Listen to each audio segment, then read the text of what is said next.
বাংলাদেশে বিশ্বকাপ ফুটবল 2026 সরাসরি সম্প্রচার করতে সরকারের সঙ্গে বিশ্ব ফুটবলের নিয়ন্ত্রক সংস্থা ফিফার আলোচনা চূড়ান্ত পর্যায়ে রয়েছে। সিদ্ধান্ত চূড়ান্ত হলে রাষ্ট্রীয় প্রচার মাধ্যম বিটিভি সরাসরি খেলা সম্প্রচার করবে। ফলে বাংলাদেশে ফিফা বিশ্বকাপ ফুটবল খেলা দেখা যাওয়া নিয়ে অনিশ্চয়তা অনেকটাই কেটেছে।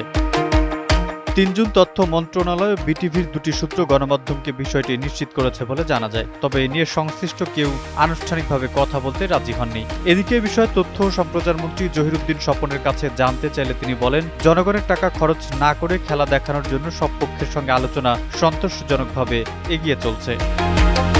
11 জুন পর্দা উঠছে বৈশ্বিক ফুটবলের সবচেয়ে বড় এই আসরের।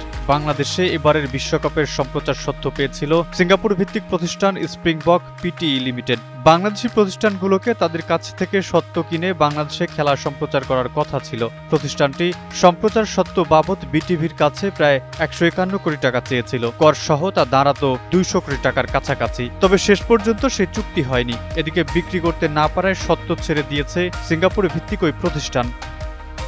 এরপর বাংলাদেশ সরকার বিশ্বকাপ ফুটবল সম্প্রচার নিয়ে সরাসরি ফিফার সঙ্গে আলোচনা শুরু করে। তথ্য সম্প্রচার মন্ত্রণালয়ের একটি সূত্র থেকে জানা যায়, বিনামূল্যে সম্প্রচার সত্ত্ব পেতে সরকারের উচ্চ পর্যায় থেকে ফিফার সঙ্গে কয়েক দফা আলোচনা হয়েছে।